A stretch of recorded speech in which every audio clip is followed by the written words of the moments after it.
భవానీ గారు, మీ భర్తగాడు ఏంటి ఆ పిల్లకి అలా ముద్దులు పెడుతున్నాడు? మా ఆయన ఎవరో పిల్లకి ముద్దులు పెడుతున్నాడా? నా రెడ్డు కళ్ళతో చూశాను, చాలా అసహ్యంగా ఉంది. వాడి పని చెప్తాను.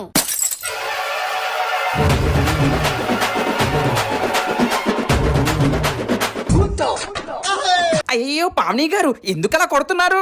మా ఆయన ఎవరో పిల్లకి ముద్దులు పెడుతున్నాడంట. మీ బెంగాలీ ఆవిడ చెప్పింది. నేనెవరికి ముద్దులు పెట్టాను? అదేం చూసిందో మీకేం చెప్పిందో?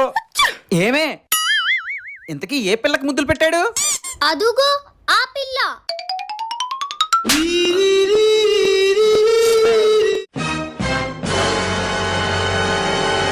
కుక్క పిల్లకా? సారీ పావని గారు. ముందు మీ ఆవిడకి తెలుగు నేర్పించు. కూరలో కరివేపాకులు ఏరుకునే మొహమోడా.